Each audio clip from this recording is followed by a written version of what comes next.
So hello everyone, this is Lavesh. जिनको नहीं पता है मैं कौन हूँ, so I am a software developer at Cimpress. I have 2 years of experience.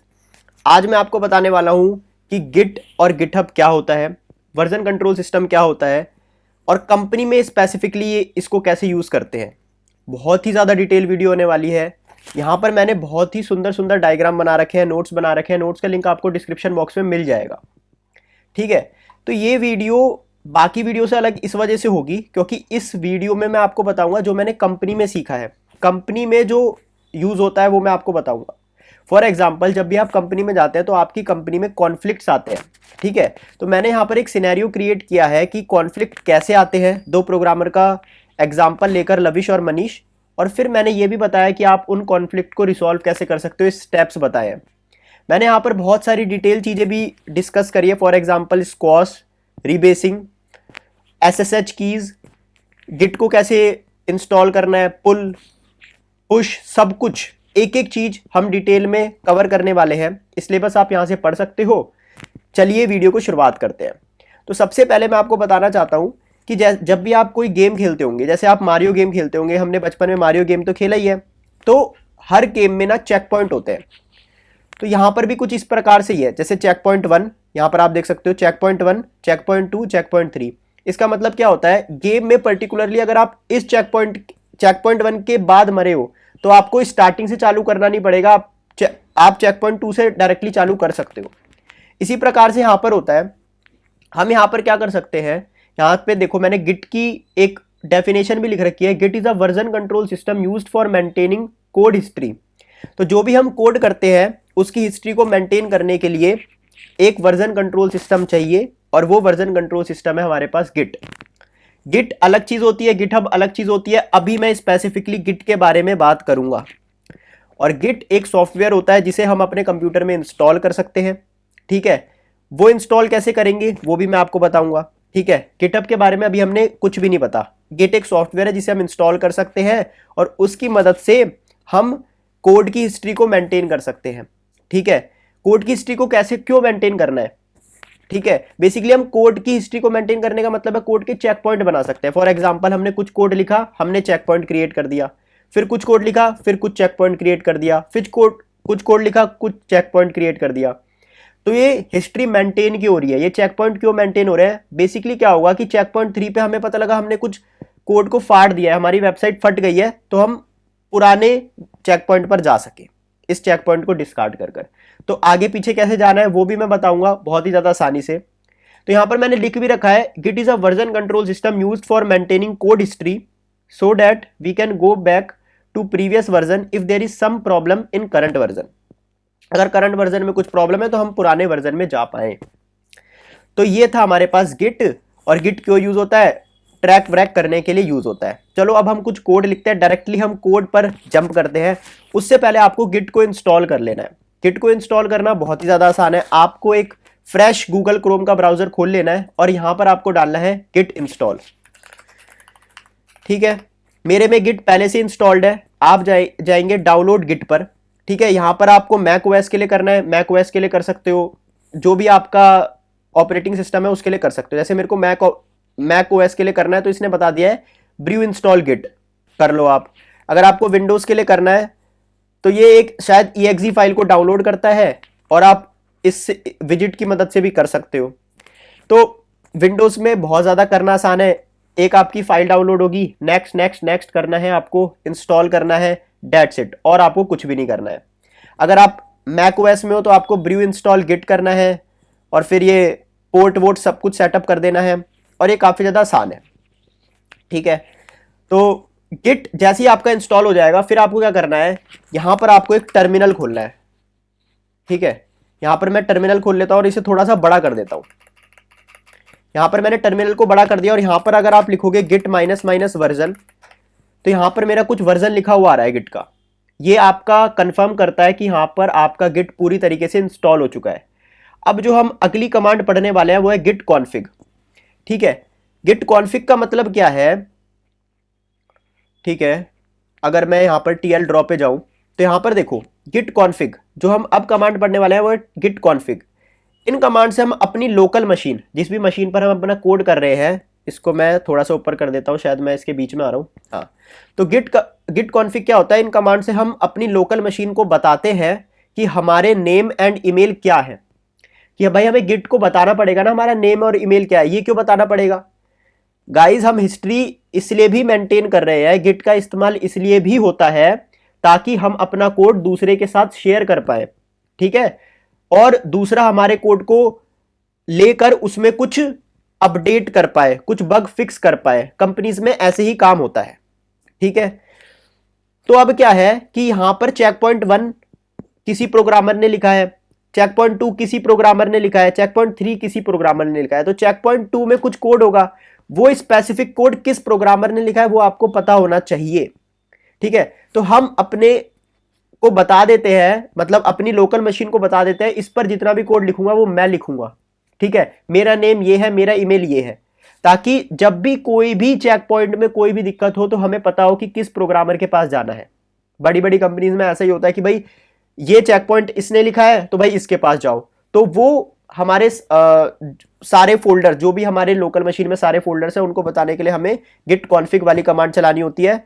Git config --- user dot name से आप नेम को सेटअप कर सकते हो, यूजर डॉट ईमेल से आप ईमेल को सेटअप कर सकते हो। यहां पर अगर आप लिखोगे ना गिट --- ठीक है, सॉरी, अगर आप लिखोगे गिट कॉन्फ़िग --- तो यहां पर आपका सारा आ जाएगा कि आपका जो यूजर डॉट नेम है वो है लवेश गर्ग और यूजर डॉट ईमेल है वो है laveshgarg80@gmail.com। यहां पर सब कुछ आ चुका है, ठीक है। आई होप आपको समझ में आया होगा, ठीक है। मैं यहां पर क्लियर कर देता हूं इसको। अगर आपको सेट करना है, मेरा पहले से ही सेट है बट मैं दोबारा से वो वाली कमांड लिख सकता हूं। आपको लिखना है गिट कॉन्फ़िग --- का मतलब होता है, एक फ्लैग होता है कि भाई हमारे कंप्यूटर के सारे फोल्डर्स में अगर हम गिट यूज करें तो उसको बता दो हमारा यूजर नेम ये है, user dot name लवेश Garg. Good.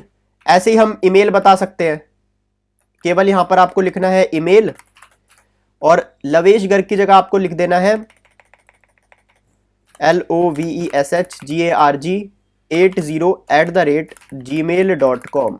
Enter दबा देना है और दोबारा से अगर आप गिट कॉन्फ़िग --- करके देखोगे तो ये आपका यूजर नेम और आपका ईमेल बता देगा। तो ये हमने सेट तो कर लिया है। अब मैं क्या करूंगा, मैं VS कोड खोल लिया है और VS कोड में यहां पर मैंने ये गिट लर्निंग का एक फोल्डर बना रखा है। यहां पर आप देख सकते हो गिट लर्निंग का एक फोल्डर बना रखा है।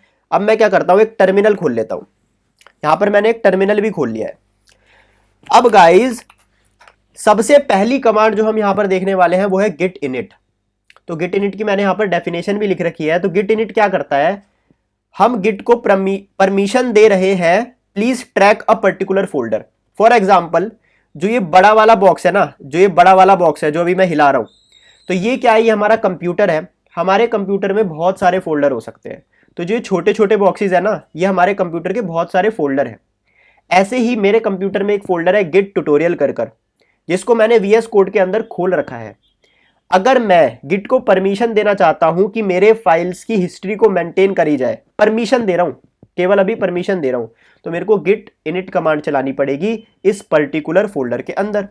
तो अगर मैं गिट इनिट कमांड चला दूंगा इस पर्टिकुलर फोल्डर के अंदर, तो ये क्या कहता है, ये कुछ वार्निंग देता है। अभी के लिए इस वार्निंग को इग्नोर करो और यहां पर देखो initialized empty git repository in this. ठीक है, यहां पर देखो यूजर के अंदर लवेश डॉट गर्ग है, उसके अंदर डेस्कटॉप है, उसके अंदर यूट्यूब है, उसके अंदर गिट लर्निंग का एक फोल्डर है, उसके अंदर इसने एक डॉट गिट फोल्डर बना दिया है। तो जैसे ही मैं गिट इनिट करता हूं तो ये डॉट गिट फोल्डर बना देता है। ये एक हिडन फोल्डर होता है, ठीक है। अगर आप इसके अंदर ls करोगे तो हिडन फोल्डर्स आपको नहीं दिखते हैं। हिडन फोल्डर्स देखने के लिए आपको क्या करना पड़ता है, ls-a। अगर मैं ls-a करूंगा तो यहां पर आप देख सकते हो डॉट गिट का एक फोल्डर बना है। तो अब आप सोचोगे यहां पर जो भी चेक पॉइंट क्रिएट होते हैं, जो भी हमारा कोड मेंटेन होता है, वो इस डॉट गिट फोल्डर के अंदर ही होता है। जो मैं कह रहा हूं ना, checkpoint 1, checkpoint 2, checkpoint 3 कैसे बनते हैं वो हम देखेंगे, बट जिस भी फोल्डर के अंदर वो हम रखते हैं वो है डॉट गिट फोल्डर। आप क्या कर सकते हो, cd डॉट गिट फोल्डर के अंदर जा सकते हो और यहां पर ls कर सकते हो। यहां पर बहुत सारी फाइल्स हैं, यहां पर आप देख सकते हो।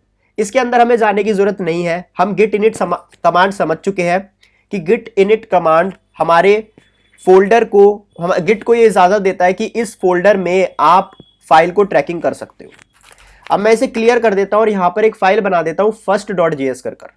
ठीक है, यहां पर मैं एक फाइल क्रिएट कर देता हूं first.js कर, सिंपल। और मैं बस इसमें एक कमांड लिखूंगा वर्जन 1, कि भाई ये मेरा वर्जन 1 है। ठीक है, मैं इसमें सिंपल सी एक कमांड मैंने लिखी।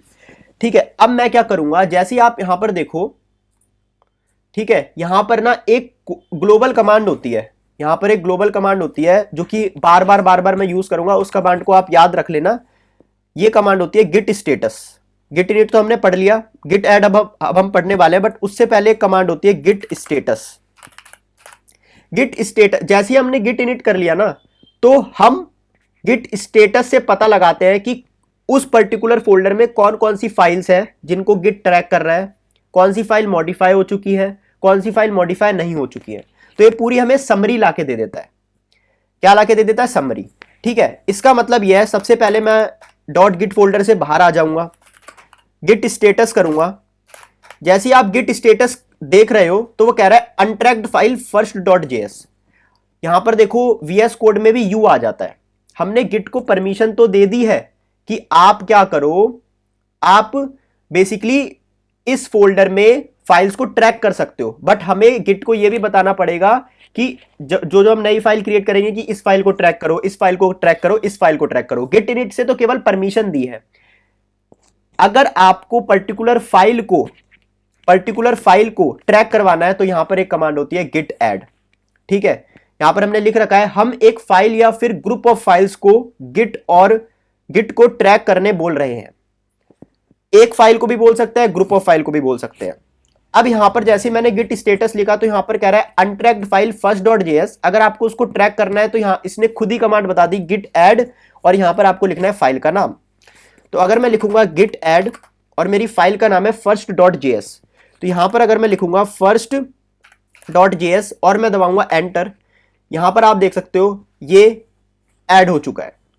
ठीक है, तो यहां पर आप देख सकते हो, यहां पर अगर मैं लेफ्ट हैंड साइड में जाऊंगा, अब देखो अनट्रैक्ड से ये कैपिटल ए में कन्वर्ट हो चुका है। तो यहां पर मैं अगर जाऊंगा, यहां पर ये वाला जो ऑप्शन है सर्च के नीचे, ये जो यूजर इंटरफेस है ना, ये बहुत ही शानदार बना रखा है। ठीक है, यहां पर आप देख सकते हो जो ये first.js है ना, ये स्टेज्ड चेंजेस में आ गया है। मैं ना यहां पर ये माइनस दबाता हूं, अब ये माइनस दबा के स्टेट चेंजेस चले गए हैं। ठीक है, ये मैं समझाऊंगा आपको स्टेट चेंजेस क्या होते हैं। तो होता क्या है, अभी गिट ऐड डॉट ना दोबारा से रिवर्स हो चुका है, वो माइनस पे दबाने से वो गिट ऐड डॉट दोबारा से रिवर्स हो चुका है। तो यहां पर जो चेंजेस है, यहां पर आप देख सकते हो अनट्रैक्ड फाइल है ये। ठीक है, ठीक है, जैसे ही मैं गिट स्टेटस दोबारा करूंगा वो कहता है भाई first.js अनट्रैक्ड फाइल है। गिट ऐड first.js करूंगा तो आप यहां पर देख सकते हो वो चेंजेस में न रह के स्टेज चेंजेस में चले गए। इसका क्या मतलब है कि जब हम गिट ऐड करते हैं तो हम ये तो बताते हैं कि भाई इस फाइल को ट्रैक करो, और वो फाइल के सारे चेंजेस कहां पर चले जाते हैं? एक एरिया में चले जाते हैं जिसे हम बोलते हैं स्टेजिंग एरिया। तो जो भी हमारे चेंजेस VS कोड के अंदर हैं, उन चेंजेस के अंदर जब हम लिखते हैं गिट ऐड, तो वो सारे चेंजेस स्टेजिंग एरिया में चले जाते हैं। स्टेजिंग एरिया में क्यों जाते हैं मैं बताता हूं। फिर मैं क्या करता हूं, अभी मैंने चेक पॉइंट नहीं बनाया है, मेरे को चेक पॉइंट बनाना है, अभी मैंने चेक पॉइंट नहीं बनाया है। गिट ऐड से तो मैं बता रहा हूं केवल इस फाइल को ट्रैक करो और स्टेजिंग एरिया में डाल दो। स्टेजिंग एरिया में जितनी भी फाइल होती है ना, उनका हम चेक पॉइंट बना सकते हैं। तो चेक पॉइंट बनाने के लिए हमें फाइल्स को स्टेजिंग एरिया में डालना होता है, ये गिट का रूल होता है। यहां पर आप देख सकते हैं, अगर मैं गिट ऐड फाइल का नेम लिखता हूं तो वो एक फाइल को ट्रैक करता है, गिट ऐड डॉट लिखता हूं तो वो ट्रैक करता है सारी अनट्रैक्ड फाइल को। गिट ऐड डॉट मतलब कि सारी अनट्रैक्ड फाइल को ट्रैक करो और मॉडिफाइड फाइल को। अब ये मॉडिफाइड फाइल्स का क्या मतलब है, ये हम थोड़ी में देर में देखेंगे। अभी आप बस ये देखो कि गिट ऐड डॉट ट्रैक करता है सारी अनट्रैक्ड फाइल को। तो मैं क्या करता हूं, आप ना क्या कर सकते हो, अगर आपको स्टेज चेंजेस से किसी भी फाइल को चेंजेस में लाना है, गिट ऐड डॉट को रिवर्स करना है, तो आप क्या कर सकते हो, यहां पर माइनस पर क्लिक कर सकते हो। ठीक है, मैं माइनस पे क्लिक करूंगा तो ये दोबारा से यहां पर आ चुकी है। ठीक है, यहां पर मैं एक और फाइल बना लूंगा, न्यू फाइल कर second.js, और यहां पर मैं कर दूंगा वर्जन 2। ठीक है, अब आप क्या करोगे, अगर आप प्लस पर क्लिक करोगे तो एक फाइल आपकी गई। ठीक है, अब मेरे को सारी फाइल डालनी है, तो सारी फाइल मैं कैसे डाल सकता हूं? ठीक है, सारी फाइल डालने के लिए मेरे को क्या करना पड़ेगा, देखिए सबसे पहले यहां पर मैं गिट स्टेटस देखूं, तो गिट स्टेटस जब भी आप देखोगे तो वो कहेगा भाई ये फाइल तो रेडी है कमिट होने के लिए क्योंकि ये स्टेजिंग एरिया में है, बट ये फाइल अनट्रैक्ड है और ये अभी रेडी नहीं है। मैंने अगर माइनस पे क्लिक किया और अब गिट स्टेटस देखा तो यहां पर कह रहा है कि दोनों फाइल अनट्रैक्ड है। ठीक है, यहां पर मैं एक और चीज आपको बताना चाहूंगा, जब भी आप किसी फाइल पर क्लिक करोगे तो वो बता देगा कि पहले की सिचुएशन क्या थी और आपने चेंज क्या किया है। पहले तो first.js था ही नहीं और आपने उसे वर्जन 1 कर दिया है। पहले की सिचुएशन ये है, फिर आपने उसे वर्जन 2 कर दिया है। ठीक है, इसे मैं बंद कर देता हूं। अब अगर मेरे को दोनों फाइल को स्टेजिंग एरिया में डालना है तो मैं क्या करूंगा, गिट एड डॉट करूंगा, तो सारी फाइल स्टेजिंग एरिया में आ गई। अब अगर मेरे को इसका चेक पॉइंट बनाना है तो मेरे को एक कमिट क्रिएट करना पड़ेगा, तो गिट की भाषा में चेक पॉइंट को कमिट भी बोला जाता है। तो चेक पॉइंट क्रिएट करने के लिए या फिर कमिट क्रिएट करने के लिए मेरे पास एक कमांड होती है गिट कमिट, तो हम उसके बारे में अब जानेंगे। तो यहां पर आप देख सकते हो गिट ऐड के बारे में हम जान चुके हैं। ठीक है, ठीक है, गिट कमिट में जानने से पहले मैं आपको बताने चाहता हूं गिट लॉग। ठीक है, गिट लॉग क्या करती है, ये कमांड हमारे सारे चेक पॉइंट्स को दिखाती है कि अभी हमारे करंटली कितने चेक पॉइंट है। गिट में चेक पॉइंट को कमिट बोला जाता है, ये मैंने आपको बता दिया है। तो यदि आप लिखोगे क्लियर एंड यहां पर लिखूंगा मैं गिट लॉग, तो बता देगा कि अभी आपका कोई भी चेक पॉइंट नहीं है, चेक पॉइंट आपको क्रिएट करना है। चेक पॉइंट को क्रिएट करने के लिए आपके पास एक कमांड होती है गिट कमिट करके। तो यहां पर आप देख सकते हो मैंने 3 यहां पर चेक पॉइंट बना रखे हैं, मैं धीरे धीरे कर यहां पर चेक पॉइंट बनाऊंगा। अभी के लिए मैं क्या करता हूं, अभी के लिए आप समझो कुछ भी नहीं है, तो आपकी कमांड क्या होती है गिट कमिट -m, और चेक पॉइंट में आपने करा क्या है उसका आप डिस्क्रिप्शन देते हो, मैसेज ऑफ चेक पॉइंट। ठीक है, तो मैं यहां पर दे देता हूं गिट कमिट, यहां पर हम चेक पॉइंट बना रहे हैं -m और फर्स्ट चेक पॉइंट और एंटर। यहां पर हमारा पहला चेक पॉइंट क्रिएट हो चुका है। अगर मैं करूंगा गिट लॉग तो यहां पर आप देख सकते हो मेरा पहला चेक पॉइंट क्रिएट हो चुका है। ये पूरा बता रहा है, इसका ऑथर ये है, इसकी ईमेल ये है, किस डेट को बनाए, कौन से टाइम को बनाए और उसका डिस्क्रिप्शन आपने क्या डाला था। अब इसके पास मेरा नेम और ईमेल कहां से आया, वही कॉन्फिग वाली कमांड से आया जो मैंने आपको बताई थी। ठीक है, यहां पर एक और कमांड होती है जी गिट लॉग -1 लाइन, वो क्या करती है सारे जो भी चेक पॉइंट है उन्हें 1 लाइन में ले आती है। ठीक है, आई होप आपको समझ में आ रहा होगा। ठीक है, अभी मैं यहां पर क्या करता हूं कि इतने पार्ट को अभी के लिए मैं दूर कर देता हूं, 1 सेकेंड गाइज, इतने पार्ट को मैं कर देता हूं दूर। ये चेक पॉइंट भी हम क्रिएट करेंगे बट थोड़ी बाद में हम क्रिएट करने वाले हैं। अभी के लिए बस हमारे पास क्या है, हमारे पास एक ये वाला चेक पॉइंट है, चेक पॉइंट 1 है जिसमें हमने फर्स्ट चेक पॉइंट करा है, जिसमें हमने 2 फाइल बनाई है, first.js जिसमें हमने एक कमेंट डाला है वर्जन 1, second.js जिसमें हमने कमेंट डाला है वर्जन 2। तो क्या होता है, अगर आपने लिंक लिस्ट पढ़ी हो तो यहां पर भी जो चेक पॉइंट है वो लिंक लिस्ट की तरह काम करते हैं, नहीं भी पढ़ी हो तो कोई टेंशन नहीं है, मैं बहुत ही सिंप्लीफाई तरीके से बनाऊंगा। यहां पर एक पॉइंटर होता है हेड, जब भी आप कमिट बनाते हो तो वो हेड पॉइंटर ना इसको पॉइंट करने लगता है, ये इसको पॉइंट करने लगा। ठीक है, अब जब मैं दूसरा कमिट बनाऊंगा ना तो दूसरा चेक पॉइंट बनाऊंगा, वो इसके बाद आएगा और हेड उसको पॉइंट करने लगेगा। मैं आपको समझाता हूं कैसे। अब मैं दूसरा कमिट बनाना चाहता हूं, मैं अपने कोड में फर्दर चेंजेस करना चाहता हूं, तो मैं क्या कर सकता हूं, नई फाइल ऐड कर सकता हूं और एग्जिस्टिंग फाइल में भी कुछ ना कुछ चीजें कर सकता हूं। फॉर एग्जाम्पल मैं जो ये second.js है, ठीक है, ये स्पेलिंग गलत हो गई है, इसे इग्नोर करना। तो जो ये second.js है यहां पर मैं लिख सकता हूं मॉडिफाइंग, तो मैंने एग्जिस्टिंग फाइल को मॉडिफाई किया और अब क्या करूंगा, मैं एक नई फाइल क्रिएट करूंगा third.js कर और यहां पर लिख दूंगा वर्जन 3। मैंने क्या किया, एक एग्जिस्टिंग फाइल को मॉडिफाई किया और एक नई फाइल क्रिएट करी third.js। अब मेरे पास अगर मैं जाऊं तो मेरे पास 2 चीजें हैं, तो यहां पर आप देख सकते हो बताता है कि भाई पहले second.js में वर्जन 2 लिखा था, अब आपने एक लाइन को ऐड कर दिया है, पहले third.js थी नहीं, अब आपने ऐड कर दिया है। तो मैं क्या करूंगा git add dot git at dot से क्या होगा, वो ऐड हो जाएंगे हमारे पास स्टेजिंग एरिया में। फिर मैं क्या करूंगा, कमिट करूंगा। तो मैं करूंगा git commit -m second checkout, second checkpoint. ठीक है, तो ये कमिट हो गया।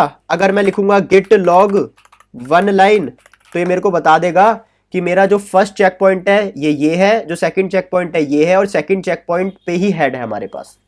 ठीक है, तो मैं अगर यहां पर आऊं, यहां पर मैं देखूं, तो मैं इतने पार्ट को अब निकाल के ले आता हूं यहां से। इतने पार्ट, ये वाला पार्ट मेरे को चाहिए, इतने पार्ट को मैं यहां से एक्सट्रैक्ट करके ले आता हूं। ठीक है गाइस, इतने पार्ट को मैंने यहां पर एक्सट्रैक्ट करके ले आया। अब देखो ये चेक पॉइंट 2 है, और चेक पॉइंट 2 का जो कमिट मैसेज है वो है सेकंड चेकआउट। यहां पर मैंने फर्स्ट डॉट जेएस में क्या करा है, वर्जन 1 लिखा है, जो एग्जिस्टिंग फाइल है उसे मॉडिफाई कर दिया है। यहां पर फर्स्ट डॉट जेएस में मैंने मॉडिफाई नहीं किया है, मैंने सेकंड डॉट जेएस में मॉडिफाई किया है। तो मैं यहां से हटाकर यहां पर ले आऊंगा कि सेकंड डॉट जेएस में मैंने मॉडिफाई किया है, मॉडिफाइंग लिख दिया है मैंने। ठीक है, और थर्ड डॉट जेएस में मैंने वर्जन 3 लिख दिया है। और जो हेड है अब वो यहां पर पॉइंट नहीं करेगा, अब जो हेड है वो पॉइंट करेगा मेरा सेकंड चेक पॉइंट पर। ठीक है, ये इतना आसान है। ठीक है, ऐसे ही आप थर्ड चेक पॉइंट बना सकते हो, फर्दर चेक पॉइंट बनाते हो। तो मैं यहां पर एक लास्ट चेक पॉइंट बनाऊंगा, फिर मैं आपको सिखाऊंगा कि इन चेक पॉइंट में आगे पीछे कैसे जा सकते हैं। उससे पहले मैं बताना चाहता हूं, चेक पॉइंट की ना एक स्पेसिफिक आईडी होती है। ठीक है, और उन स्पेसिफिक आईडीज को बोला जाता है कमिट आईडी। यहां पर आप देख सकते हो, यहां पर जो सेकंड कमिट है उसकी एक स्पेसिफिक आईडी है, फर्स्ट कमिट है उसकी स्पेसिफिक आईडी, और ये पूरी स्पेसिफिक आईडी नहीं है। अगर आपको पूरी स्पेसिफिक आईडी देखनी है तो यहां पर आपको लिखना पड़ेगा गिट लॉग विदाउट 1 लाइन। ठीक है, तो ये पूरी आपको स्पेसिफिक कमिट आईडी दे देगा। जो ये वाली आईडी है, ये इसके शुरुआत के 5-6 करेक्टर्स ही होते हैं। सिमिलरली जो ये वाली आईडी है, ये भी इसके शुरुआत के 5-6 करेक्टर्स ही होते हैं। आई होप आपको समझ में आ रहा होगा। ठीक है, तो एक और मैं फटाफट से कमिट बना देता हूं। तो उसमें मैं क्या करूंगा, सिंपल सी बात है, एक फाइल बनाऊंगा four.js कर एक फाइल बनाऊंगा, और उसमें मैं लिख दूंगा वर्जन 4, सिंपल बात है। ठीक है, फिर मैं गिट एड डॉट कर दूंगा। अब मैं थोड़ी सी स्पीडली करूंगा ये काम आपको आ ही गया है। गिट कमिट करूंगा -m, यहां पर लिख दूंगा third commit, third checkpoint. Great. अगर मैं यहां पर लिखूंगा गिट लॉग -1 लाइन, तो यहां पर आप देख सकते हो मेरे 3 कमिट बन चुके हैं, और जो हेड है वो थर्ड कमिट पर है। तो अगर मैं ओरिजिनल अपने यहां पर आ जाता हूं, और अब मैं इसको भी यहां से ले आता हूं, है ना, अब मैं इसको उठा के यहां पे ले आता हूं। ठीक है, और जो अब मेरा हेड है वो पॉइंट कर रहा है मेरा चेक पॉइंट 3 को, तो मैं इसको रिमूव कर देता हूं, और जो मेरा हेड है वो पॉइंट कर रहा है चेक पॉइंट 3 को। ठीक है, अब गाइज हमने ये तो सीख लिया कि हम चेक पॉइंट कैसे बनाते हैं। अब मैं आपको बताता हूं कि चेक पॉइंट में हम आगे पीछे कैसे जा सकते हैं। अब लेट सपोज करो मैं चेक पॉइंट 3 पे आ चुका हूं, और मुझे कहां पर जाना है, चेक पॉइंट 2 पर जाना है। तो चेक पॉइंट 2 पर जाने के लिए हमारे पास एक कमांड होती है गिट रीसेट। तो यहां पर आप देख सकते हो, अभी हम एक एक कमांड के बारे में बात करेंगे। तो आगे पीछे जाने के लिए मेरे पास 3 कमांड होती है, गिट रीसेट -हार्ड और गिट रिवर्ट। तीनों कमांड में देखेंगे, तीनों कमांड को प्रैक्टिकली इंप्लीमेंट करेंगे, और तीनों कमांड में हम डिफरेंसेस देखेंगे। अभी मैं पहली कमांड आपको सिखाने जा रहा हूं, जो कि है गिट रीसेट करके। ठीक है, तो गाइज यहां पर आप देख सकते हैं गिट रीसेट, ये कमांड हेड को शिफ्ट करती है बिटवीन चेक पॉइंट्स या फिर कमिट, और इसकी कमांड है गिट रीसेट कमिट आईडी। तो आपको कुछ नहीं करना है यहां पर। सबसे पहले मैं यहां पर क्लियर कर देता हूं, और यहां पर मैं लिखता हूं गिट लॉग -1 लाइन। अब मैं क्या करूंगा, अगर मैं लिखता हूं गिट रीसेट और कमिट आईडी, तो हेड ना उस चेक पॉइंट को पॉइंट करने लग जाएगा जिसकी वो कमिट आईडी होगी। तो मैं इधर ये लिख देता हूं। देखो, अब हमारे वीएस कोड में कुछ कुछ हुआ हमारे वीएस कोड में। वो क्या हुआ मैं बताता हूं आपको।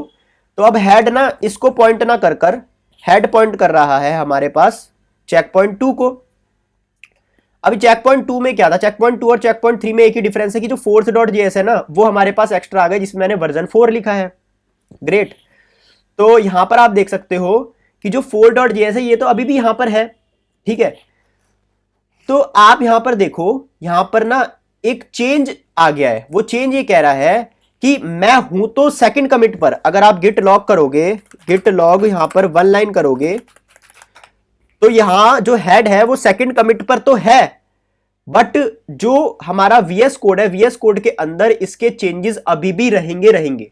तो वीएस कोड के अंदर तो हमारे पास ये रहेगा कि भाई 4 डॉट जो जेएस है उसमें वर्जन 4 है, तो वो चेंज में दिखा देगा कि आपने एक चेंज किया है कि कमिट 2 में, मतलब चेक पॉइंट 2 में हमारे पास जो 4 डॉट जेएस में कुछ भी नहीं था, अब आपने वर्जन 4 डाल दिया है। बट ऐसा तो चाहिए नहीं ना हमें। जब हमें पीछे जाना होता है तो मेरे को ये फाइल पूरी वीएस कोड में से डिलीट ही करनी है, तो इसका फायदा क्या है, इसका मतलब क्या है? ठीक है, तो गिट रीसेट क्या करता है? गिट रीसेट केवल हेड को आगे पीछे शिफ्ट करता है, बट वीएस कोड के अंदर जो चेंजेस है वो चेंजेस आपके रहेंगे ही रहेंगे, उनको आप नहीं हटा सकते। उनको हटाना है तो हमारे पास एक और कमांड होती है, git reset minus minus hard. अब मैं क्या करूंगा कि अगर मैं यहां पर गिट रीसेट यहां पर कर देता हूं, थर्ड चेक पॉइंट दोबारा कर देता हूं, तो दोबारा से थर्ड चेक पॉइंट पर आ जाएगा और यहां से देखो चेंजेस हट जाएंगे आपके, यहां से आपके चेंजेस हट गए और ये थर्ड चेक पॉइंट पर आ गया, सब कुछ बैक टू नॉर्मल हो गया। अब यहां पर आप दोबारा से git log minus minus one line लिखोगे तो दोबारा से ये हो गया। अब आप ये चाहते हो कि भाई जब मैं सेकंड चेक पॉइंट पर आऊं ना तो सारे चेंजेस रिमूव हो जाए, कोई चेंजेस बचे ही ना। वो आप कैसे कर सकते हो? वो आप कर सकते हो git reset minus minus hard से।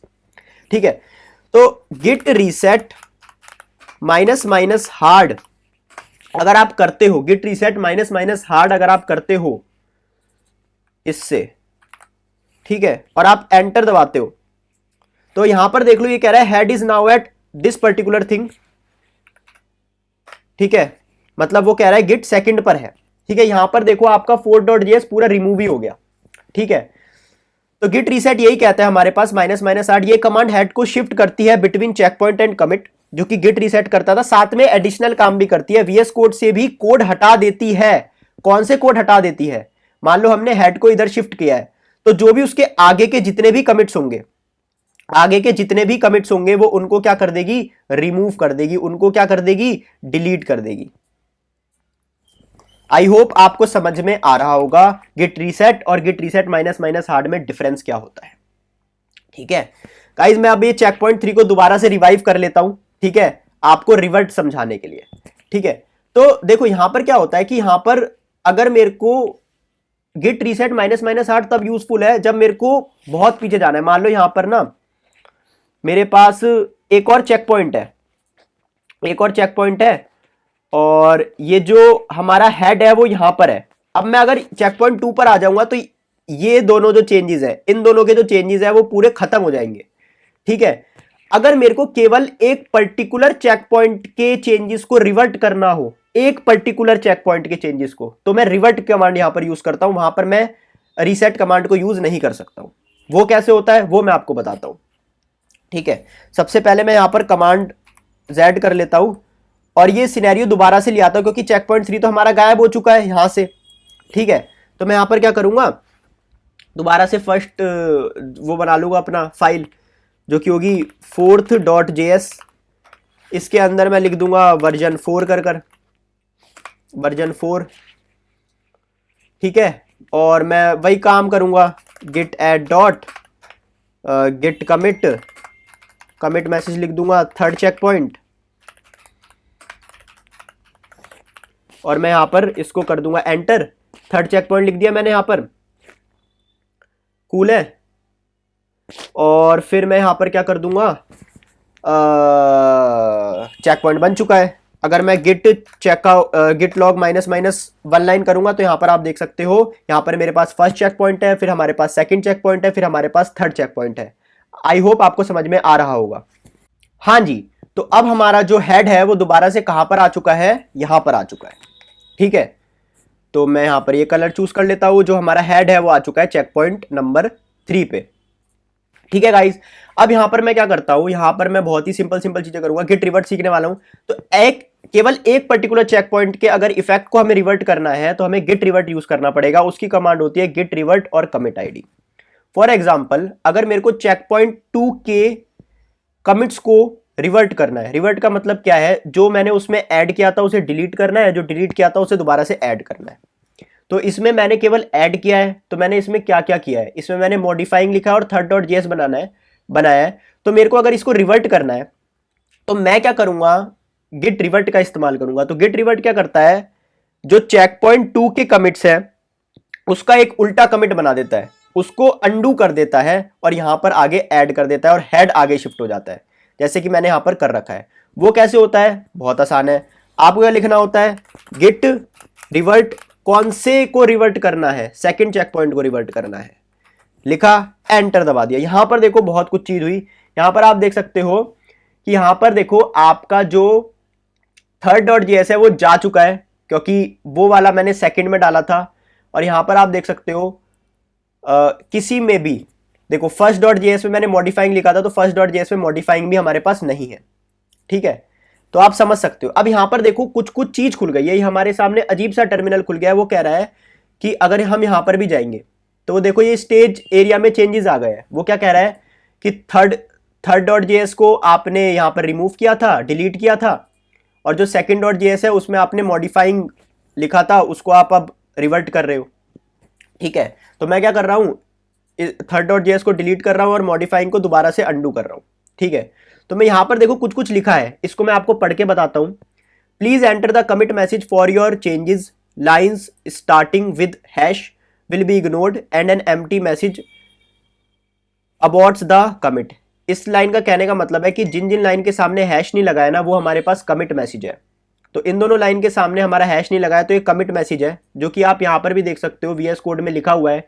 बाकी जिन जिन के आगे हैश लिखा हुआ है वो हमारे पास कमिट मैसेज है। यहां पर आप देख सकते हो दो फाइल है, जो second.js है वो मॉडिफाई है और जो third.js है वो हम डिलीट करने वाले हैं यहाँ पर। तो यहाँ पर आप देख सकते हो। अब मैं क्या करने वाला हूँ, यहाँ पर बहुत ही सिंपल काम करने वाला हूँ। यहाँ पर आपको अगर कमिट बनाना है तो आपको यहाँ पर दबाना है कॉलन और आपको लिखना है WQ, आपको दबाना है कॉलन WQ, और जैसे ही आप एंटर दबाएंगे तो एक कमिट बन जाएगा जो कि सेकंड का अपोजिट होगा। खत्म जी। यहां से आप देख सकते हो मॉडिफाइंग हट चुका है और third.js भी हट चुका है। और यदि मैं यहां पर करूंगा git log -- ऑनलाइन तो यहां पर हमारे पास एक फोर्थ कमिट बन चुका है जिसका मैसेज है रिवर्ट सेकंड कमिट, और जो हेड है वो अब उस पर आ चुका है। आप देख सकते हो मैंने ये वाली यहां पर पिक्चर को डिप्लिक कर रखा है। यहां पर एक छोटी सी कमांड है गिट स्टैश। गिट स्टैश को समझने के बाद हम पूरा गिट के बेसिक्स को समझ जाएंगे, फिर हम गिटहब के ऊपर बढ़ेंगे।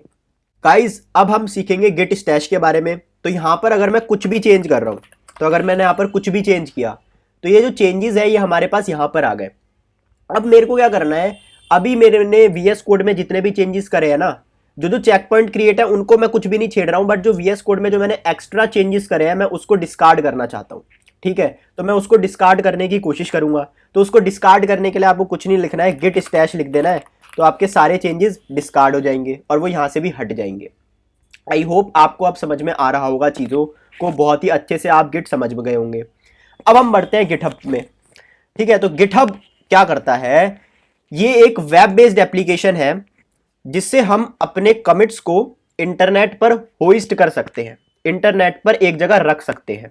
इसका मतलब ये है ताकि दूसरे प्रोग्रामर्स इनको यूज कर पाए। बहुत सारी एप्लीकेशन है जो ये काम करती है, for example Bitbucket, GitLab, but इस ट्यूटोरियल में हम गिटहब की बात करेंगे क्योंकि ये सबसे ज्यादा फेमस है, ठीक है।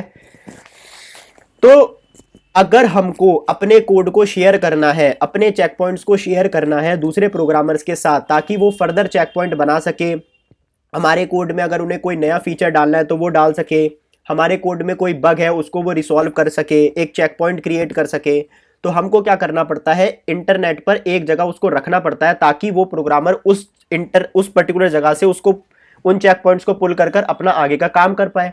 तो वो हमारा होता है गिटहब, ठीक है। तो गिटहब पर आप एक अकाउंट बना लो। गिटहब कुछ इस प्रकार का दिखता है, आप गूगल अकाउंट से यहां पर अकाउंट बना सकते हो।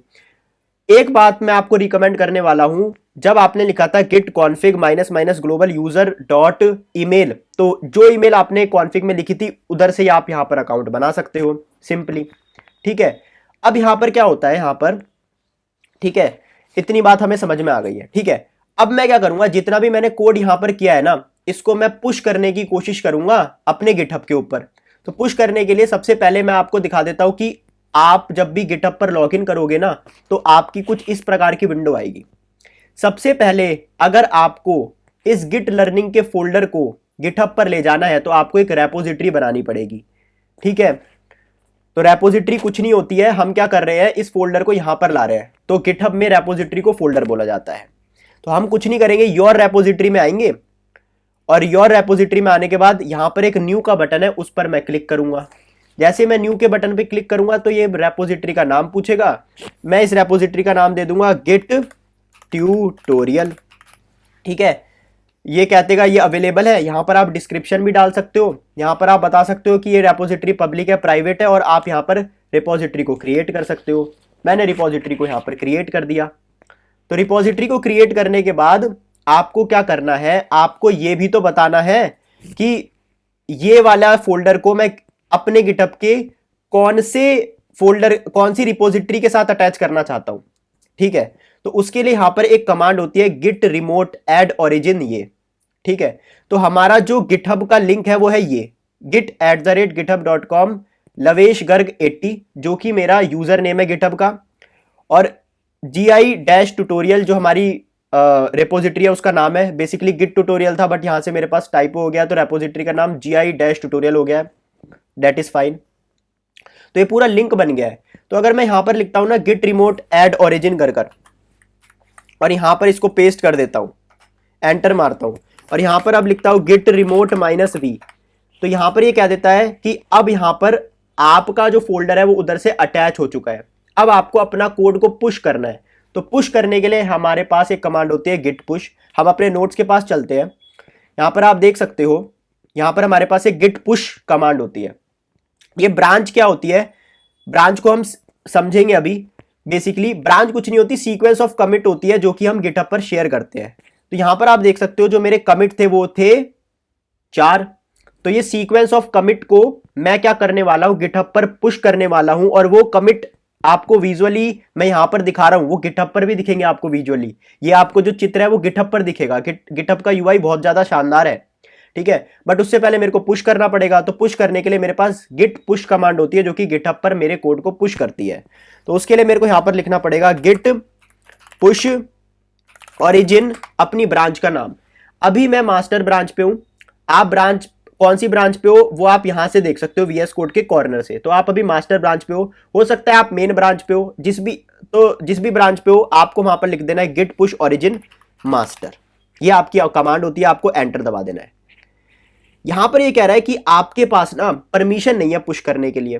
ठीक है, तो यार वही बात है ना कि अगर किसी के पास भी, अब मैं क्या कह रहा हूं, मैं ये कह रहा हूं कि किसी के पास भी, दुनिया में किसी व्यक्ति के पास भी अगर ये वाला लिंक पहुंच गया तो भाई वो तो अपने लोकल मशीन पर अपने फोल्डर से अटैच कर कुछ भी पुश कर देगा हमारी रिपोजिटरी में।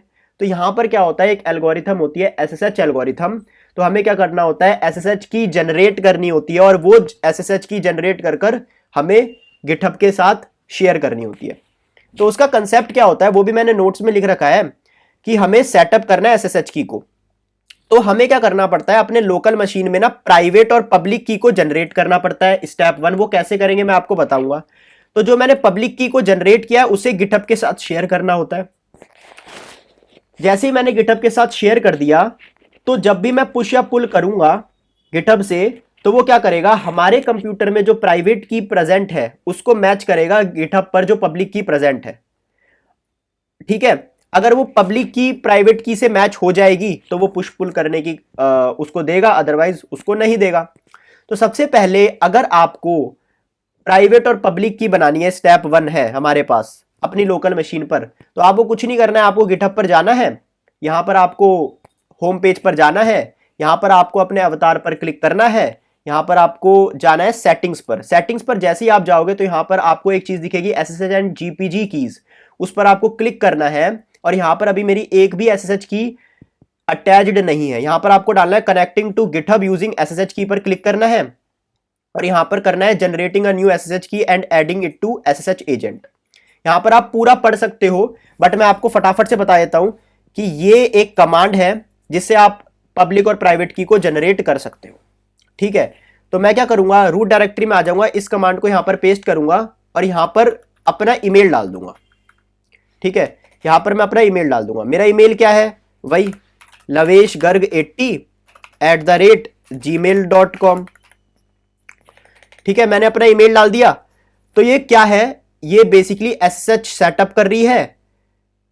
-t एक फ्लैग है, वो बताता है कि आपकी कौन सी एल्गोरिथम यूज कर रही है वो प्राइवेट और पब्लिक की को जनरेट करने के लिए। तो वो ये वाली एल्गोरिथम यूज कर रही है और यहां पर मैंने बता दिया अपना ईमेल क्या है। अगर मैं यहां पर एंटर प्रेस करूंगा तो वो कहेगा कि आप बताओ कि आप प्राइवेट और पब्लिक की को कौन सी डायरेक्टरी में स्टोर करना चाहोगे। तो मैं कहूंगा भाई ये इसने बाय डिफॉल्ट डायरेक्टरी दी है कि ये रूट डायरेक्टरी है, उसके अंदर वो एक हिडन फोल्डर बनाएगा .ssh, उसके अंदर प्राइवेट और पब्लिक की को स्टोर करेगा। मैंने कहा ठीक है, यही डायरेक्टरी कर दो, मेरी पहले से ही बनी हुई है। तो ये कह रहा है ओवरराइट करना चाहते हो, मैं कहूंगा हाँ भाई ओवरराइट कर दो इसको। ठीक है, यहां पर आपको कुछ नहीं करना है, एंटर दबा देना है, कोई भी फ्रेज आपको नहीं डालना है, एंटर दबा देना है, फिर एंटर दबा देना है। आपकी की जनरेट हो चुकी है। अगर आप यहां पर अब जाओगे .ssh में, तो यहां पर हम रूट डायरेक्टरी में, अगर आप .ssh में जाओगे और यहां पर आप ls करोगे तो यहां पर आप देख सकते हो मेरे पास बहुत सारी कीज मैंने यहां पर बना रखी है अलग अलग SSH एल्गोरिथम से। बट जो हमने एल्गोरिथम यूज करी थी वो थी ED25591। तो यहां पर देखो उसकी दो चीजें हैं, तो ये हमारी प्राइवेट की है और .pub वाली हमारी पब्लिक की होती है। गिटहब के साथ हमें पब्लिक की शेयर करनी होती है। प्राइवेट की और पब्लिक की हमारे लोकल मशीन पर जनरेट हो चुकी है, गिटहब के साथ हमें पब्लिक की शेयर करनी है। तो उसके करने के लिए आपको कुछ नहीं करना होता है, दोबारा से हम क्या करेंगे, बैक जाएंगे, फिर बैक जाएंगे, फिर बैक जाएंगे और यहां पर देखो न्यू SSH की पर मैं क्लिक कर दूंगा और यहां पर मैं टाइटल डाल दूंगा SSH की। और अब मेरे को क्या करना है, मेरे को जानना है कि मेरी इस पब्लिक की के अंदर क्या है। तो आपको कुछ नहीं है, लिनक्स की कमांड यूज करूंगा कैट और ये पब्लिक की, तो ये मेरे पब्लिक की के अंदर समान है, उसको मैं कॉपी करूंगा और यहां पर कर दूंगा पेस्ट और मैं यहां पर कर दूंगा ऐड SSH की। मेरी SSH की यहां पर सेव हो जाएगी बहुत ज्यादा आसानी से। अब मैं क्या करूंगा, यहां पर आऊंगा और दोबारा से पुश करने की कोशिश करूंगा मास्टर पे, तो ये डेफिनेटली मेरा पुश हो जाएगा। तो यहां पर आप देख सकते हो पुश हो चुका है। तो आई होप आपको SSH समझ में आया होगा कि आप SSH को कैसे सेटअप कर सकते हो। अब यहां पर जब अगर मैं दोबारा यहां पर आऊंगा और मैं दोबारा से अपनी रिपोजिटरीज पर आऊंगा, ठीक है, अब मैं दोबारा से ये गिट ट्यूटोरियल वाली रिपोजिटरीज पर आ जाता हूं, तो यहां पर आप देख सकते हो मेरा कोड पुश हो चुका है। तो ये ऐसे आप अपना कोड को पुश कर सकते हो। यहां पर अब आप देख सकते हैं यहां पर आ चुका है। अब यहां पर हमारे पास एक सिचुएशन है कि मैंने अभी ये कोड लिखा है बट सारा कोड तो मैं नहीं कर सकता ना गाइज। मैंने एक डेवलपर को हायर किया और उस डेवलपर का नाम है शुभम। लेट सपोज हम शुभम उसका नाम ले लेते हैं। ठीक है, तो शायद मैंने नोट्स में भी ये कुछ कर रखा होगा, आई थिंक नोट्स में, हाँ। तो यहां पर देख सकते हो प्रोग्रामर टू शुभम। ठीक है, तो यहां पर आप देख सकते हो प्रोग्रामर टू, यहां पर हमारे पास शुभम है। तो शुभम से मैं क्या बोलना चाहता हूं, शुभम से मैंने कहा कि आप क्या करो, इस रेपोजिटरी को अपने कंप्यूटर में ले आओ। ठीक है, और इसमें क्या करो, एक फीचर जनरेट करो और वो फीचर क्या होगा, एक shubham.js नाम की फाइल बनाओ और उसमें कुछ कमेंट करो। तो शुभम क्या करेगा, अपना लैपटॉप को ओपन करेगा और उसको क्या करना पड़ेगा, इस रेपोजिटरी को अपने फोल्डर में अपने कंप्यूटर में लाना पड़ेगा। तो अपने कंप्यूटर में रेपोजिटरी को लाने के लिए हमें रेपोजिटरी को क्लोन करना पड़ता है। ठीक है, क्लोन करने के लिए आपको कुछ नहीं करना पड़ता, यहां पर क्लिक करना होता है SSH क्योंकि हम यूज कर रहे हैं, आपको इसको क्लिक करना होता है और शुभम यहां क्या करेगा, रूट डायरेक्टरी में आ जाएगा और वो लिखेगा एक सेकेंड गाइस, वो लिखेगा सिंपल गिट क्लोन और जो उसने कॉपी किया है वो, जैसे ही वो ये लिखेगा तो हमारे पास जो एंटर मारेगा वो पूरी जो रेपोजिटरी है वो क्लोन होकर आ जाएगी। तो यहां पर आप देख सकते हो पूरी रेपोजिटरी हमारे पास क्लोन होकर आ चुकी है। ठीक है, वो उस रेपोजिटरी में जा सकता है और वहां पर चीजें कर सकता है। ठीक है, बट अभी मैं उस रेपोजिटरी में नहीं जाऊंगा। ठीक है, तो वो खोलेगा, उसकी रेपोजिटरी खुल जाएगी। मैंने बता दिया है कि दूसरा प्रोग्रामर क्लोन कैसे कर सकता है। तो यहां पर मैं नोट्स में भी अपडेट कर देता हूं कि यहां पर हमने गिट क्लोन कमांड भी पढ़ ली है। तो यहां पर मैं गिट क्लोन कमांड के बारे में भी नोट्स लिख देता हूं यहां पर पुश के बाद, कि जो गिट क्लोन कमांड है वो क्या करती है कि रेपो को लोकल मशीन पर डाउनलोड करती है। अब क्या करेगा, हमने क्या कर रखा है, उस शुभम से क्या रखा है, भाई तुम ना मास्टर ब्रांच पर कुछ मत काम करना, ठीक है, मास्टर ब्रांच पर कुछ मत काम करना। ब्रांच क्या थी, sequence of commits that we have shared. अगर आप यहां पर गिटहब पर जाकर देखोगे तो यहां पर देखो 4 कमिट दिख रहे हैं, ठीक है। अगर मैं 4 कमिट पर क्लिक करूंगा तो वो ये 4 कमिट है जो मैंने मारे हैं, ठीक है। अगर आप यहां पर बैक जाओगे और यहां पर देखोगे तो एक ही ब्रांच क्रिएट हो रखी है, ठीक है। तो शुभम क्या करेगा, एक पैरेलल टाइमलाइन बनाएगा। पैरेलल टाइमलाइन बनाएगा मतलब कि मास्टर ब्रांच पर जाएगा और एक पैरेलल टाइमलाइन बनाएगा और वहां पर अपना काम करना चालू करेगा, मतलब कि एक नई ब्रांच बनाएगा। तो नई ब्रांच बनाने के लिए शुभम लिखेगा git checkout minus B branch का नाम। तो यहां पर मैंने लिख रखा है how you can create a new branch, आपको लिखना है गिट चेकआउट माइनस बी और आपको लिखना है ब्रांच का नाम। तो यहां पर अगर मैं लिखता हूं, क्लियर कर देता हूं, यहां पर मैं लिखता हूं गिट चेकआउट माइनस बी और जो ब्रांच का नाम है वो है प्रोग्रामर 2 स्लैश शुभम। तो मैं अपनी ब्रांच पर आ चुका हूं और मैं यहां पर क्या कर सकता हूं, चेंजेस कर चुका हूं जो मेरे को मेरे ओनर ने कहा है। तो मैं क्या कर सकता हूं, यहां पर एक फाइल बनाऊंगा shubham.js नाम से और यहां पर मैं कर दूंगा Shubham has written some comment, has written some comments. फिर मैं कुछ नहीं करूंगा, मैं क्या करूंगा, गिट ऐड डॉट करूंगा, मैं गिट कमिट करूंगा, यहां लिख दूंगा शुभम फर्स्ट कमिट और मैं यहां पर मार दूंगा एंटर। अब मैं क्या कर दूंगा, मैंने कमिट तो मार दिया है, फिर मैं क्या करूंगा, अपनी ब्रांच पर इसको पुश भी कर दूंगा। मैं क्या लिखूंगा, गिट पुश ओरिजिन और ब्रांच का नाम, मेरी ब्रांच का नाम क्या है, प्रोग्रामर 2 शुभम। अब क्या होगा गिटहब पर, जैसे ये पुश हो जाएगा, अब क्या होगा गिटहब पर, अगर मैं यहां पर गिटहब पर जाऊं तो यहां पर आप देखो एक यहां पर एक पॉपअप आया है कि एक हमारे पास पीआर रेज हुई है। तो बेसिकली क्या है, जब हमारी वेबसाइट डिप्लॉय होती है तो जो भी हमारे पास मास्टर ब्रांच में कोड है वही हमारी वेबसाइट पर डिप्लिक्ट होता है। तो यहां पर आप देख सकते हो मैंने एक नई ब्रांच बनाई है और उस ब्रांच को मैं मास्टर ब्रांच में मर्ज करना चाहता हूं। मास्टर ब्रांच में मैं अपना कोड को इंसर्ट करने वाला हूं, ठीक है, क्योंकि अभी तो आप देख सकते हो मास्टर ब्रांच में केवल first.js है, fourth.js है और second.js है, शुभम.js वाली फाइल नहीं है। तो उसके लिए मैं क्या करता हूं, एक पीआर रिक्वेस्ट को रेज करता हूं। तो पीआर रिक्वेस्ट का मतलब होता है कोई भी प्रोग्रामर एक ब्रांच क्रिएट करता है ताकि उसके चेंजेस को मास्टर ब्रांच में हम जोड़ सके, मर्ज कर सके। जोड़ सके को गिटहब में बोलते हैं मर्ज कर सके। तो ये था हमारे पास पुल रिक्वेस्ट की डेफिनेशन। तो पुल रिक्वेस्ट को क्रिएट करने के लिए आपको क्या करना पड़ेगा, यहां पर कंपेयर एंड पुल पे क्रिएट करना पड़ेगा, क्रिएट पुल रिक्वेस्ट पे क्रिएट करना पड़ेगा और यहां पर कुछ नहीं करना, आपको यहां पर बस क्लिक कर देना है। यहां पर क्लिक करने से पहले यहां पर एक डाउन एरो होता है और यहां पर 3 ऑप्शन होते हैं यहां पर अपनी ब्रांच को मास्टर में मर्ज करने के लिए। इन तीनों ऑप्शन को हम देखेंगे। अभी के लिए जो नॉर्मल है क्रिएट अ मर्ज कमिट, उस पर मैं क्लिक करूंगा और यहां पर मर्ज कर दूंगा मेरी पुल रिक्वेस्ट को। तो जैसे ही मैं मर्ज कर दूंगा अपनी पुल रिक्वेस्ट को, कंफर्म करूंगा मर्ज को और मैं यहां पर जाऊंगा कोड में, तो यहां पर आप देख सकते हो कि मेरे चेंजेस यहां पर आ चुके हैं, शुभम.js मास्टर में आ चुके हैं और जो कमिट है वो मेरे 6 बन चुके हैं। कमिट 6 क्यों बन चुके हैं, कमिट तो 4 ही थे। तो अगर मैं कमिट पे जाऊंगा तो 4 कमिट तो मेरे नॉर्मल वाले हो गए और जो 2 कमिट है वो एक कमिट तो शुभम ने बनाया था और एक कमिट है जब ये वाला कमिट बाकी मास्टर के जितने भी कमिट है उससे मर्ज हो जाएगा तो उसका भी एक कमिट बनता है। तो ये हमारे पास मर्ज कमिट होता है। ये वाली बात ना मैंने नोट्स में भी लिख रखी है, आप देख सकते हो यहां पर कि 3 तरीके से हम मर्ज कर सकते हैं। जो पहला तरीका है वो है कमिट एंड मर्ज, कि शुभम ने मास्टर से यहां से कोड चेकआउट लिया है, फिर मैंने क्या किया है, फिर जो फाइनल जब मर्ज करने के बाद क्या होगा, ये सारे कमिट्स तो हमारे पास प्रीवियस कमिट आ जाएंगे, शुभम ने जितने भी कमिट करे हैं वो उसके बाद लग जाएंगे और एक और कमिट बनेगा मर्ज्ड कमिट। ये था एक तरीका। 2 तरीके और है, स्क्वैश एंड मर्ज। स्क्वैश और मर्ज में क्या होता है कि शुभम ने कुछ कमिट बनाए तो वो सारे कमिट ना आपस में स्क्वैश हो जाएंगे, आपस में मिल जाएंगे और एक सिंगल कमिट बना देंगे और वो सिंगल कमिट यहां पर आपको दिखने लगेगा, ठीक है।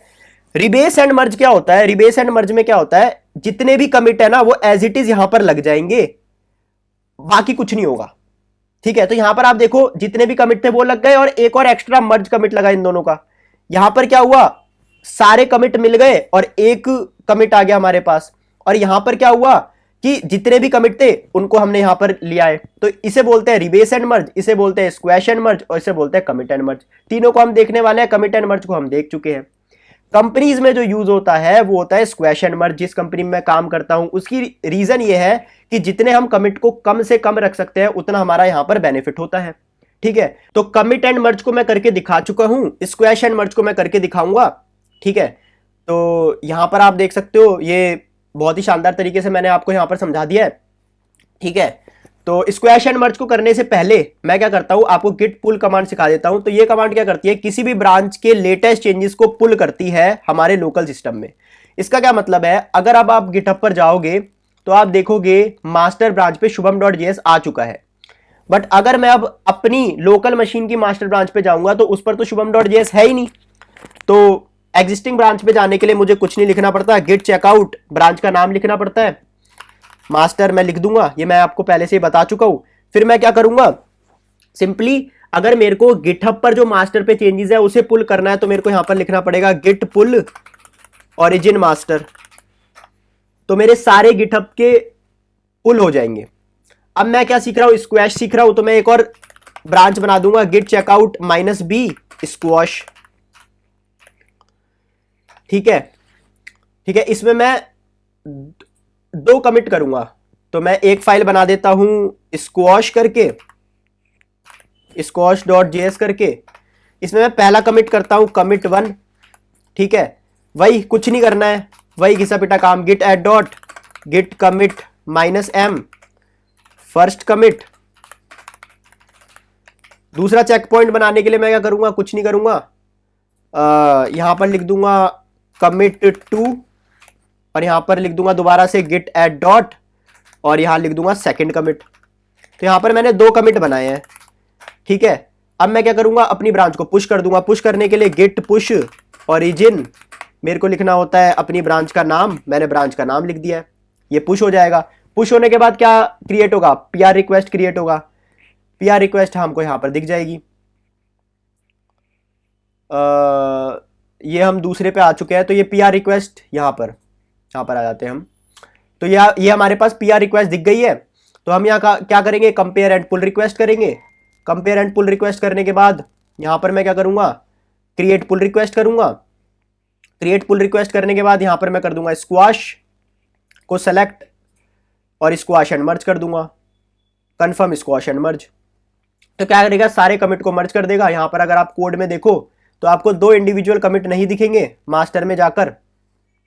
यहां पर आप देखो, जब मैंने मर्ज एंड कमिट किया था तो सारे कमिट आ गए और एक मर्ज कमिट आया, जब स्क्वैश किया तो स्क्वैश आया।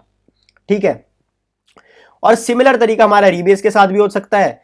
अगर आप रिबेस को ट्राई करना चाहते हो आप रिबेस को भी ट्राई कर सकते हो। मैं इस वीडियो में रिबेस को ट्राई नहीं कर रहा हूं क्योंकि वीडियो काफी ज्यादा लंबी हो जाएगी, बट पूरा प्रोसेस सेम है, केवल आपको जब आप मर्ज करते हो पीआर को तब आपको चेंज करना पड़ता है।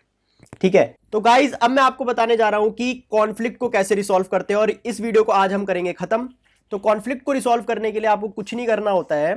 ठीक है, सबसे पहले हम देखते हैं कि किसी भी कंपनी में कॉन्फ्लिक्ट जनरेट कैसे होते हैं। तो कॉन्फ्लिक्ट जनरेट का मैंने एक सिनेरियो जनरेट कर रखा है कि मेरे पास 2 प्रोग्रामर है, लविश और मनीष कर।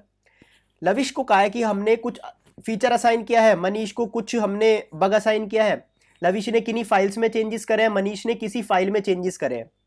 और ये काम ना पैरेलली हो रहा है क्योंकि लविश भी उसी टाइम पर काम कर रहा है, मनीष भी उसी टाइम पर काम कर रहा है, कंपनी बहुत ज्यादा बड़ी है। तो both have taken pull from the master branch from the same time. दोनों ने अपनी अपनी ब्रांच क्रिएट करी है और एक ही टाइम पर मास्टर से उन्होंने चेकआउट किया है। लविश ने क्या किया, फीचर डेवलप करते करते first.js के अंदर वर्जन 1 को हटा के लविश चेंज कर दिया, मनीष ने वर्जन 1 को हटा के मनीष चेंज कर दिया। ठीक है, तो मैं करूंगा सबसे पहले मास्टर ब्रांच पे आ जाऊंगा। मैं यहां पर मास्टर ब्रांच पे आ चुका हूं। ठीक है, आप अगर मास्टर ब्रांच पे नहीं है तो गिट चेकआउट मास्टर गिट पुल ओरिजिन मास्टर कर सकते हैं आप। ठीक है, इसको मैं यहां पर क्लियर कर देता हूं। यहां पर मैं मास्टर ब्रांच से चेकआउट ले लेता हूं -b, इसका नाम दूंगा मैं ब्रांच डैश मनीष।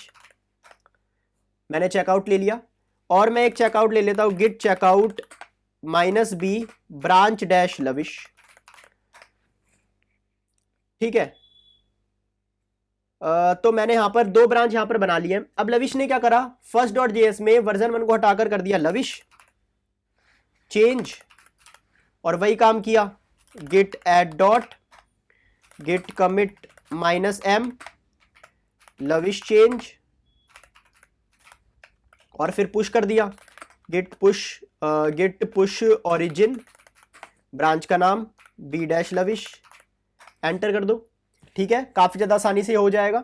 ठीक है, फिर कुछ नहीं होगा, आपको ही पता है क्या होगा, एक पीआर रिक्वेस्ट क्रिएट होगी, कंपेयर एंड पुल रिक्वेस्ट करूंगा मैं, क्रिएट पुल रिक्वेस्ट करूंगा, क्योंकि स्क्वैश यूज होता है तो हम स्क्वैश ही यहां पर यूज करेंगे, रिबेस नहीं, हम स्क्वैश यूज कर रहे होंगे। ठीक है, स्क्वैश एंड हम यहां पर मर्ज कर देंगे, कंफर्म स्क्वैश एंड मर्ज। अभी तक तो कोई दिक्कत नहीं है। कोड पर जाऊंगा तो 8 कमिट यहां पर दिखा रहा है, तो यहां पर लविश जो चेंज है वो भी यहां पर स्क्वैश हमारे पास हो चुका है, यहां पर हमारे पास मर्ज हो चुका है। ठीक है, अब मैं यहां पर क्या करूंगा, यहां पर मैं क्या करूंगा, इसको क्लियर करूंगा और मैं जाऊंगा मनीष की ब्रांच पे। मनीष की ब्रांच पे जाने के लिए मेरे को लिखना पड़ेगा गिट चेकआउट माइनस बी, क्योंकि ये ब्रांच पहले से बनी हुई है तो माइनस बी लगाने की जरूरत नहीं है, मनीष, और एंटर कर दूंगा। फिर मैं देखो मनीष की ब्रांच पर अभी भी यहां पर वर्जन 1 ही है, हालांकि लविश की ब्रांच यहां पर मर्ज हो चुकी है, आप देख सकते हो मास्टर ब्रांच के अंदर लविश की ब्रांच मर्ज हो चुकी है और फर्स्ट डॉट जेएस के अंदर लविश का चेंज आ चुका है। बट क्योंकि दोनों ने एक ही टाइम पर मास्टर से चेकआउट किया था, इस वजह से यहां पर वर्जन 1 ही है, इसी वजह से कॉन्फ्लिक्ट यहां पर अराइज होगा। तो मनीष भाई ने क्या करा, यहां पर कर दिया मनीष चेंज, फिर हम यहां पर क्या करेंगे, git add dot git commit minus M, और यहां लिख दूंगा मैं मनीष चेंज।